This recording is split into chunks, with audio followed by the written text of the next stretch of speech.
Olá pessoal, tudo bem? Esse é um vídeo sobre os efeitos da família no processo. Olha pessoal, vou começar dizendo uma coisa, você sabe que não pode confiar em família, né? Você sabe que família é um negócio complicado, a gente tem que ter cuidado, então há vários efeitos que sua família pode ter em relação a um processo, ou você pode sofrer em relação a um processo. E pior ainda, se sua família estiver sofrendo efeitos do seu processo, meno male. O problema é que você pode sofrer efeitos de coisas que a sua família fez. Então eu quero abordar aqui um dispositivo do CPC e dois casos relacionados a isso. O dispositivo do CPC é o artigo 73, que nos diz o seguinte: o cônjuge necessitará do consentimento do outro para propor ação que verse sobre direito real imobiliário, salvo quando casados sob o regime de separação absoluta de bens. Então, primeira observação, quem é casado em separação absoluta de bens, para efeito de CPC, não é casado. Não é casado. Então, se você é casado em separação absoluta de bens, você pode dar um pause nesse vídeo agora e falar para o seu cônjuge aí: meu bem, não somos casados.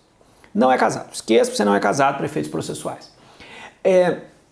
Porém, se você é casado em qualquer outro regime, você é efetivamente casado. E se você quiser propor uma ação relacionada a um direito real sobre imóveis, você precisa da autorização do seu cônjuge para você poder fazer isso. Professor, mas isso não fere o acesso à justiça? Em tese fere, claro, porque o artigo 5º, inciso 35, nos diz que eu tenho a garantia individual minha de acesso à justiça. Então, como é o negócio é esse que eu estou amarrado no meu cônjuge para poder entrar na justiça? O artigo 74, que é o artigo seguinte, resolve esse problema para evitar a inconstitucionalidade do 73 em relação ao artigo 5º, inciso 35 da Constituição. Ele diz: o consentimento previsto no artigo 73 poderá ser suprido judicialmente quando for negado por um dos cônjuges sem justo motivo ou quando lhe seja impossível concedê-lo. Então, se o seu cônjuge, coitado, está adoentado e não pode conceder o consentimento para você entrar na justiça, você não pode simplesmente entrar sem consentimento. Você faz um pedido ao juiz que supra o consentimento do seu cônjuge. E se meu cônjuge não está adoentado, coisa nenhuma, se ele é chato mesmo e negou a autorização, tranquilo, você entra com uma ação contra ele de suprimento de autorização. E aí o juiz supre. Talvez seja mais prático entrar com ação de divórcio, é claro. Mas se você quiser, você pode entrar com uma ação para suprir o consentimento. Professor, mas o que são, afinal de contas, direitos reais imobiliários? Olha, o CPC não diz nesse artigo quais são os direitos reais imobiliários. Mas quando ele fala de competência em matéria de direitos reais imobiliários, ele diz lá no artigo 48. Então, por analogia ao artigo 48, a gente poderia fazer uma listinha desses dispositivos para a gente saber quais são os artigos, quais são os elementos em que a gente vai considerar que alguém está efetivamente litigando um direito real imobiliário. Na verdade, 47, desculpem, não artigo 48, artigo 47. São eles: propriedade, é óbvio; posse. Embora os civilistas não saibam há 2000 anos se posse é direito real ou não é direito real, o CPC resolveu sair de cima do muro e dizer que para efeitos de processo civil, posse está equiparada a um direito real. E além disso, nós vamos ter lá no artigo 47 também vizinhança, servidão, divisão, demarcação de terras e nunciação de obra nova. Então, esses casos são os que o CPC, no artigo 47, considera que a competência é absoluta do juízo do local onde está o imóvel. Então, por analogia, nós poderíamos dizer que quando a gente chega no artigo 73, esses casos são os que demandariam a autorização do seu cônjuge na forma do 73. Até aí, tranquilo. No parágrafo 1º do 73, entretanto, nós temos a situação em que, se você vai processar uma pessoa casada, você tem que processar a ela e ao cônjuge. Então não interessa se a obrigação foi assumida só por ela, mas ainda assim o processo tem que correr contra os dois. Que situações são essas? Primeiro, ação que versa sobre direito real imobiliário. Então, se você é casado e vai processar uma pessoa casada por um direito real imobiliário, você tem que ter a autorização do cônjuge para entrar com a ação e você deve entrar com essa ação contra ambos os cônjuges do réu, contra o réu e seu cônjuge, em todos os casos que eu exemplifiquei antes, ok? Inciso 2. Resultante de fato que diga respeito a ambos os cônjuges ou ato praticado por eles. O inciso 2 é mais tranquilo. Se o fato diz respeito aos dois ou o ato foi praticado pelos dois, os cônjuges não são uma pessoa só. Então é óbvio que você tem que processar os dois. O que eu quero, e aí eu vou pular o 3, o inciso 4, que tenha por objeto o reconhecimento, constituição ou extinção de ônus sobre imóvel de um ou ambos os cônjuges. É um complemento do inciso 1. Se você está discutindo um ônus sobre o imóvel dos cônjuges, então você também tem que processar os dois, tranquilo.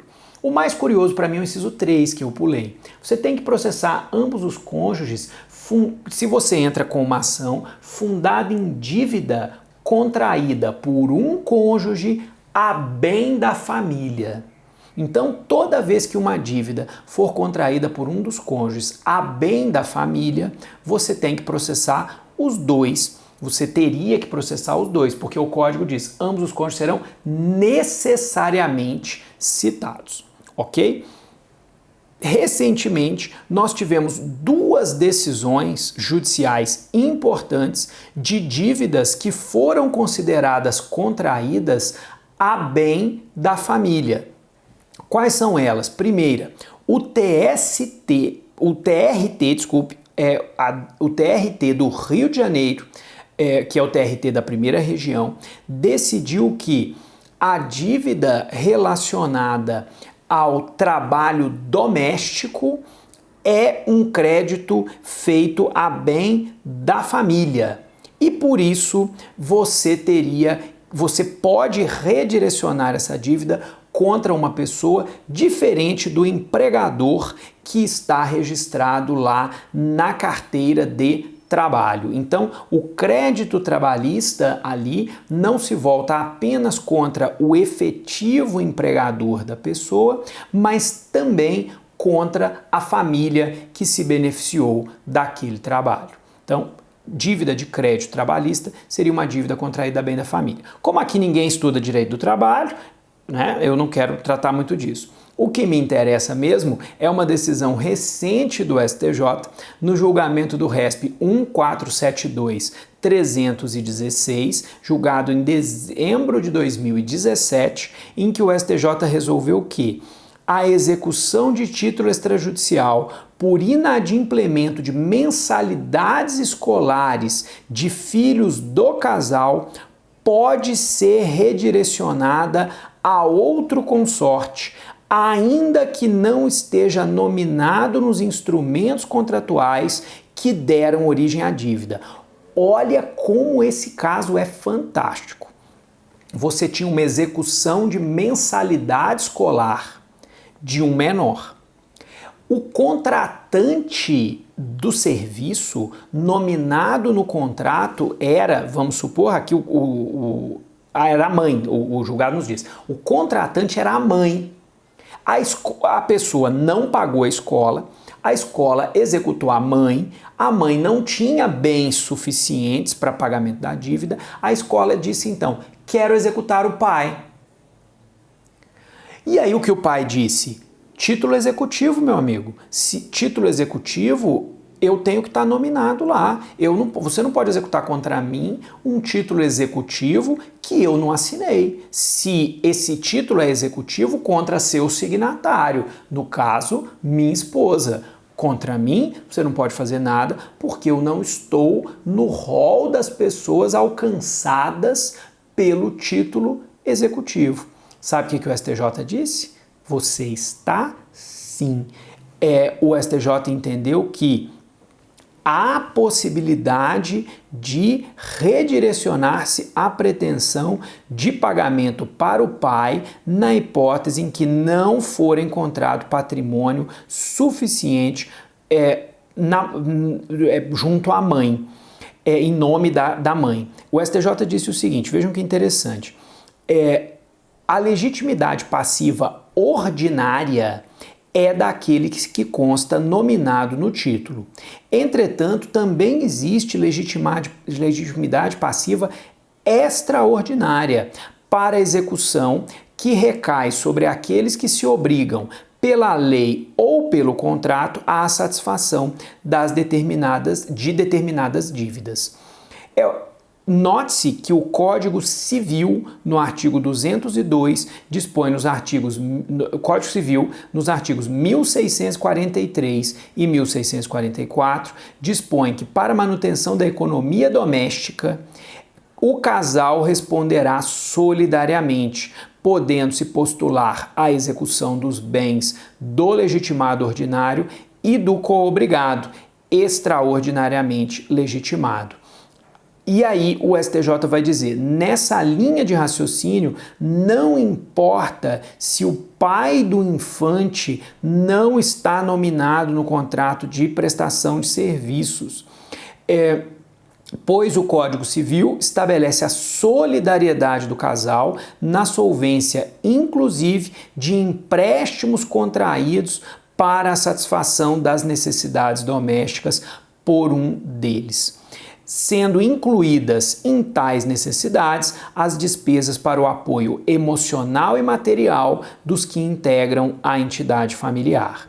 E, dessa forma, a interpretação conjunta do Estatuto da Criança e do Adolescente e da Constituição denota que a imposição aos pais da obrigação solidária de somar esforços para solver as dívidas constitui uma forma de bem cumprir o direito à educação para os adolescentes e as crianças. Dessa forma, conclui-se pela legitimidade passiva extraordinária daquele pai que não se fez constar no título executivo da dívida cobrada, pois a obrigação tem gênese no próprio poder familiar. Ou seja, se você tinha obrigação de custear a educação do seu filho, o fato de você não constar como contratante naquele contrato assinado pela escola te faz ainda assim passível de execução por aquela dívida, porque você tinha obrigação em relação à prestação